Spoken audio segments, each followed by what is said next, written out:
France Police 911, can I help you? Please, I need help. 911, can I help you?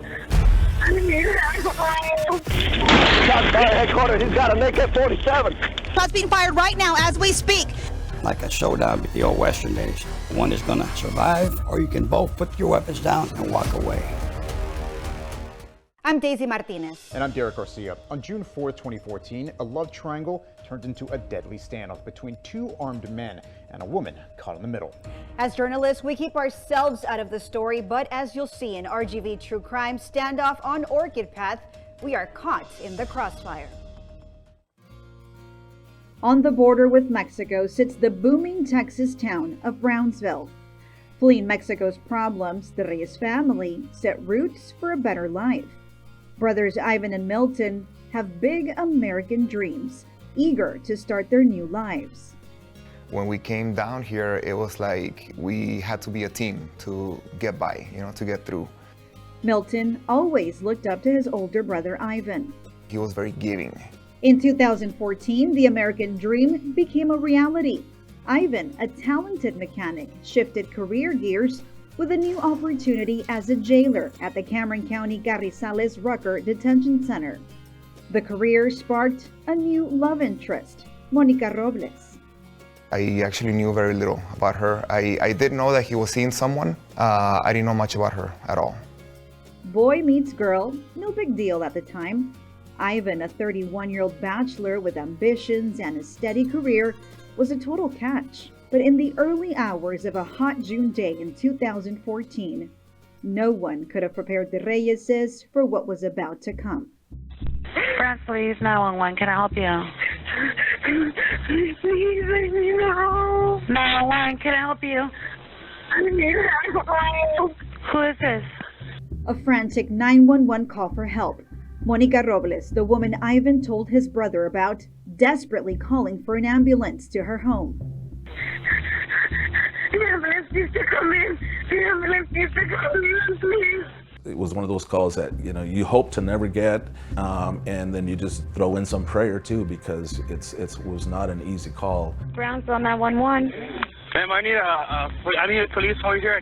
Another 911 call, this time from Monica Robles' brother, Carlos. He has my sister held up right now in her room. Brownsville police rushed to the scene. Hello, sir. What's going on? There's a guy on the floor? Within 15 seconds, more bullets. Shots fired headquarters. He's got an AK-47. The way that the call came in, it was a 911 call letting us know that there was a dead body and that there was someone kidnapped inside.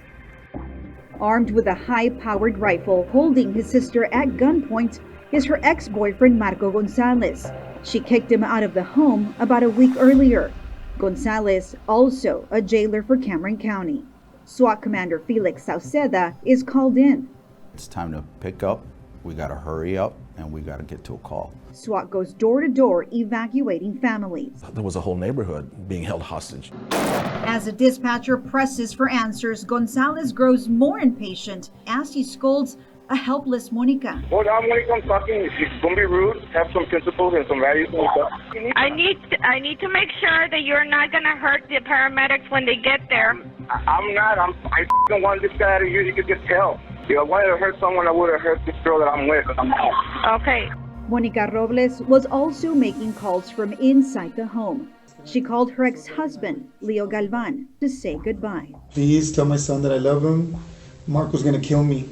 He's gonna kill me. He has a gun and he's gonna kill me. Leo told investigators there were more guns inside the home. Monica owned a 9mm handgun and Leo's M4 assault rifle, the gun Marco is armed with. Marco shot Ivan in the head with your gun. Monica gave the assault rifle to Marco as a gift. She bought it from Leo. She hadn't paid it off nor transferred the title. When Monica ended the relationship and Marco moved out, he took the rifle. Monica asked for it back. On the morning of June 4th, 2014, Marco showed up at Monica's house to return the M4 fully loaded. He insisted on going there to return the rifle. And she had asked him, or told him, let's just meet somewhere. And he said, oh no, that's not the way it's gonna be. I'm gonna go return it to you. Ivan had been there overnight. Ivan was also armed. I don't think she ever thought in a million years that this was gonna happen. Officers went to Ivan's father's home, but wouldn't say why they were asking about his son. Entonces yo le hablé por teléfono a Iván. Le hablé muchas veces, y no me contestó. As his dad kept dialing his number, finally someone picked up. Who answered the call, and the dramatic moments caught on camera when RGV True Crime continues.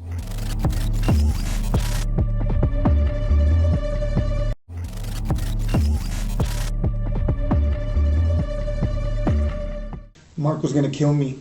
He's gonna kill me. Marco shot Ivan in the head with your gun. En una de, creo que fueron más de 20 veces que yo le hablé, entonces me contestó la persona que le quitó la vida. Le pregunté por mi hijo, me dijo la persona que le había pasado un accidente. ¿Qué le pasó a mi hijo? ¿Qué le pasó? Y me colgó. And it took hours and hours, and they kept asking, you know, my son, my family member, my brother, and it took all that time of him laying there lifeless in the kitchen area before we can finally tell him, you know, we're sorry, but you know, he's gone. Hours pass. Ivan's bloodied body laid in the kitchen. Monica facing the barrel of an assault rifle. Marco wouldn't back down. The suspect was becoming agitated, was becoming more threatening, that was becoming, you know, more violent in nature, if you would, aggressive if nothing else. The police department, 911. Tell them to back off. Tell them to back off until 4:30, please. Just tell them to back off until 4:30. What is your name, ma'am? Monica. He said he's going to let me walk out at 4:30. At 4:30, Monica? Okay. 4:30 p.m., no sign of Monica exiting the house. I want the command unit, the SWAT team, even though I fired some shots up in the air. Policy procedures means whatever it is, just get the away from Bronxville PD, you guys, and the SWAT team from the Sheriff's Department, okay? Besides dealing with an increasingly hostile suspect, technology also became a factor in this standoff, possibly working against them. A neighbor was filming the incident live on a smartphone and was projecting it. And that was a concern to us. He could be watching it. He could be seeing the live stream himself. The live broadcast possibly gives Reyes a real-time view of what's right outside the front door. There are two people inside. And just as I went live at the top of the 5 p.m. newscast, shots being fired right now as we speak. There was at least 5 or 6 shots fired right now as we speak. Earlier there was shots fired as well. The chief said that there had been shots fired inside. They did not know if there were warning shots or what was happening, but right now we just heard several shots, 5 or 6 shots shot right now. They had also moved us off to the side because they believe that this man, whoever is barricaded inside, is keeping up with the news reports. They did not want him to see what you guys, the viewers out there, were seeing as we took our live shots. We weren't getting anywhere. The violence unfolding on live TV shows the severity of the situation front and center. There comes a time when you have to do something to rescue that person and bring this to an end. Before SWAT could go in, Monica stumbles out. 2 SWAT members quickly move her out of harm's way. Following a 9-hour standoff, Marco Gonzalez walks out the front door with a self-inflicted gunshot to the gut. For the Reyes family, the agonizing wait is over. Police confirmed their biggest fear. Su hijo Iván está muerto, falleció. No hacía Iván muerto. No puede ser. Iván no está muerto. I couldn't believe it. I was like, why? Like, how? How does this happen? And why him? I couldn't believe it. I was just a mess. Marco survived the standoff and gunshot wound. He is hospitalized and read his rights. But his legal battles were beginning. Attorney Ernesto Gámez takes Gonzalez's case as clear self-defense. And it ended up being like a showdown between, like the old Western days. Two guys facing each other, and each were armed, and whoever lived was going to be prosecuted. And in this case, Marco survived, so he was prosecuted for murder, capital murder. The once county jailer closing cells is now in one, facing a slew of charges: capital murder, aggravated kidnapping, and several counts of aggravated assault on a peace officer. This is not another country where you're guilty till proven innocence. It's you're innocent till proven guilty. Viewers who watched the chaos live believed this was an open and shut case, but it turned out to be anything but simple. The complex strategy, the standoff in the courts, when RGV True Crime returns.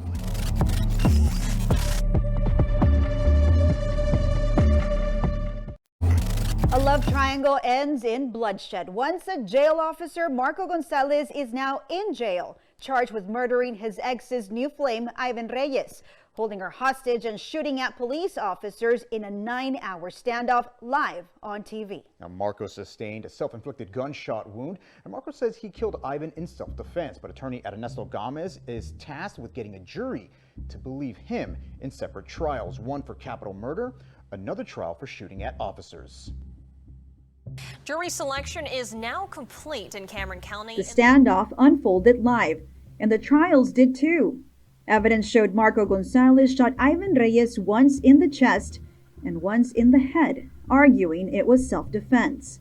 On the stand, Gonzalez told jurors when he went inside his ex-girlfriend Monica's house and saw a man whom he didn't recognize, Monica yelled, "Gun!" And that's when he pulled the trigger. When I went inside the house, I didn't point the gun at him. He had the gun pointed at me first. If you're standing there and someone's pointing a pistol at you, what are you going to do at that moment? Are you going to be here facing murder? Would you rather have died? I had a gun pointed at me. It was not me. If it wasn't me, it was not me. I was not Marco. And Monica also took the stand, telling jurors she never invited Marco inside her home. I mean, there was evidence that he was planning, and he got there that morning and he did it just like that. There was no self-defense. The evidence, the bullets, and the versions of events all play out on the evening news. Anyone would do that. What came next, on June 12th, was a shock to many. A man accused of killing his ex-lover's new boyfriend has been ruled a mistrial. A hung jury. 9 believed Marco was guilty of capital murder. 3 agreed Marco acted in self-defense. Marco would remain behind bars, while prosecutors and defense attorneys face off in court again. A former Cameron County jailer acquitted of murder is back in court. 7 months later, in January 2016, the second trial got underway. Same judge, same legal teams. Invaded that house. Prosecutor Peter Gilman with the Cameron County District Attorney's Office tried to convince jurors Marco and Monica's relationship was rocky at times. They started dating in 2010, and he'd been kicked out before because of partying and drinking. Jurors saw this letter from Marco to Monica dated September 2012 to please take him back. She took him back and was kicked out again. Prosecutors made the argument Marco just couldn't stand to see Monica with another man. Marco's attorney argued he didn't know Ivan was there when he showed up and stuck to his argument from the first trial. So many times, one side perceives facts and evidence one way, and the other side perceives facts the other way. On February 3rd, 2016, the jurors had a verdict: not guilty. The idea of what happened is clear. Like, the guy broke into a house and killed someone. How are you going to find that person not guilty? While it was a big victory for Gomez, the district attorney's office wasn't done. He was acquitted earlier this year of murder, but is being tried on multiple charges from a 2000. Marco still had 9 charges of aggravated assault against a peace officer. A third trial, same judge, same legal team. New victims. This time it was the officers, including SWAT Commander Felix Sauceda. Attorney Gomez told reporters ahead of trial he would prove Marco didn't mean to harm anyone and had no previous criminal record. The SWAT team took the stand, testifying they feared for their lives when Marco shot from inside the home on Orchid Path at their SWAT units. Gomez requested probation if his client were to be found guilty this time around. On October 3rd, 2016, the verdict is in. A major controversy was about to unfold at sentencing, accusing the judge and jurors of making a major mistake. The standoff in the courts when RGV True Crime returns.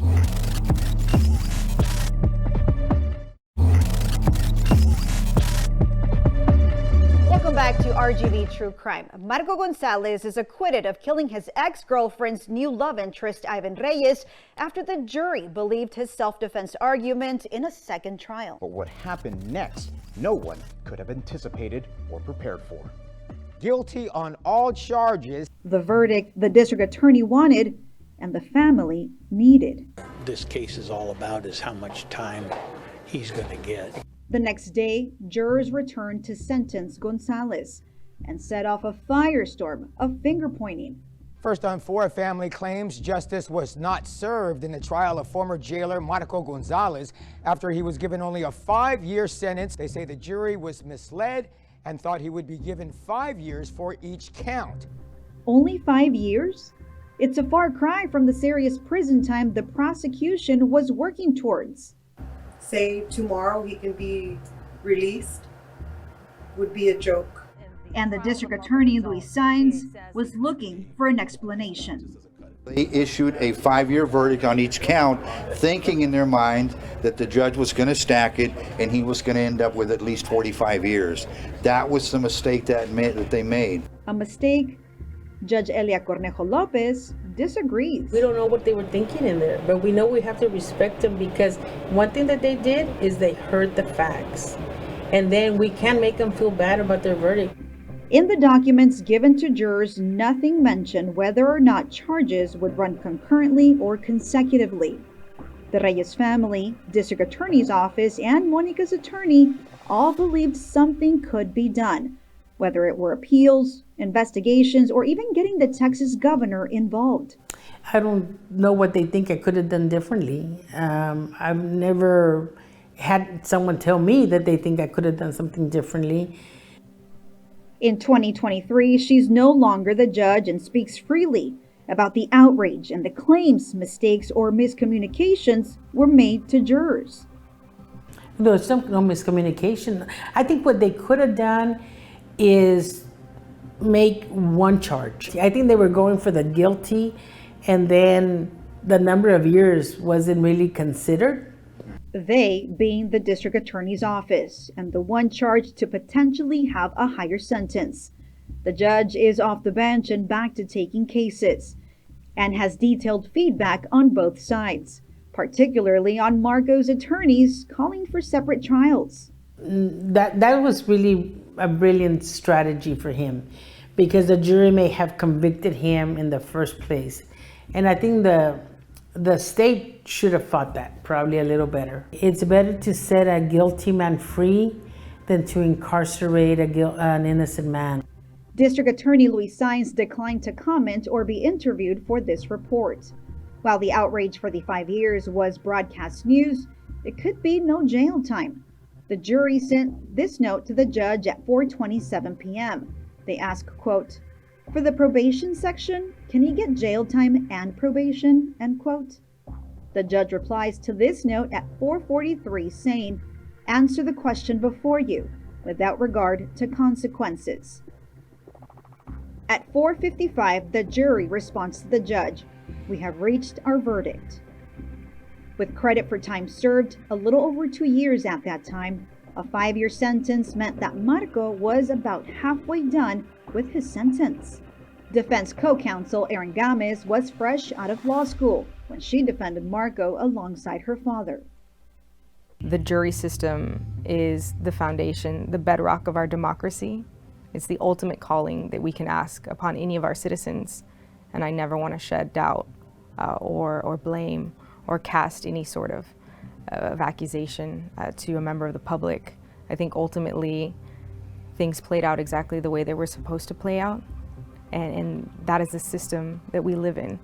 The jury rendered a decision that, in my opinion, was a difficult decision. I will not, okay, in any form or fashion, embarrass, insult, demean the jury, who had an extremely passionate case, difficult case, and they rendered their decision. I respect their decision. When you really piece it all together, that's not the way we saw it. We respectfully accept the way things turned out and move forward with it. That would have brought us a little bit more closure and you know, sense of justice, but we didn't get that. Ivan's dad says the state failed to do its job adequately and failed to get justice for his son. Me acuerdo algo de mi hijo, que me dijo una semana antes que se muriera.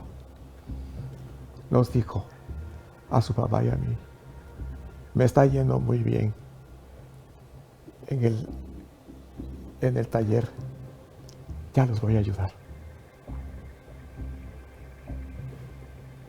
Eso nunca se me va a olvidar, nunca. As for the man in the middle of it all, he is now out of jail. Marco Gonzalez was released in 2019. We were able to sit down with him for a few minutes, with his attorneys standing close by. They did not agree to a full interview to allow us to ask about the June 4th incident. Marco says he regrets the pain he caused all the victims. For the fact is, there's always a truth to the stories, and my truth, I think, speaks for itself.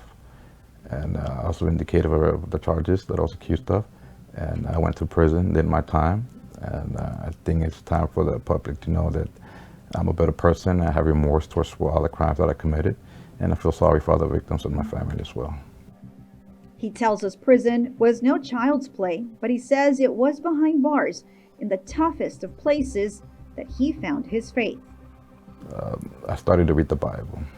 I was a non-believer in the Bible, and the Bible opened up one time with the AC, and I was able to read a portion of the Bible scripture, and it said 2 Corinthians chapter 5, verse 7.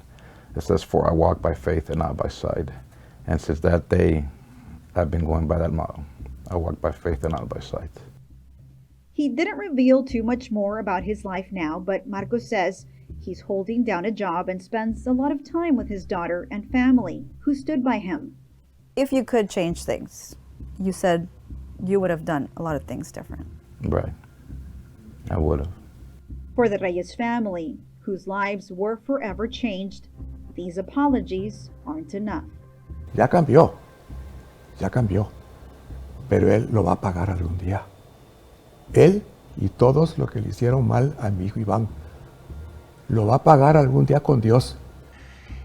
I mean, he took a life that he didn't have to. Do you think he's gonna sleep at night just like you and I? I don't think so. Monica Robles declined to be interviewed. And the Reyes family tells us that looking back, they wish they could have been more vocal about this case and about who Ivan was as a loving son, brother, and friend. At the request of state prosecutors, they kept quiet in order not to jeopardize trial proceedings. They believe having the case moved to another county would have rendered the justice they were seeking. Thank you for watching RGV True Crime.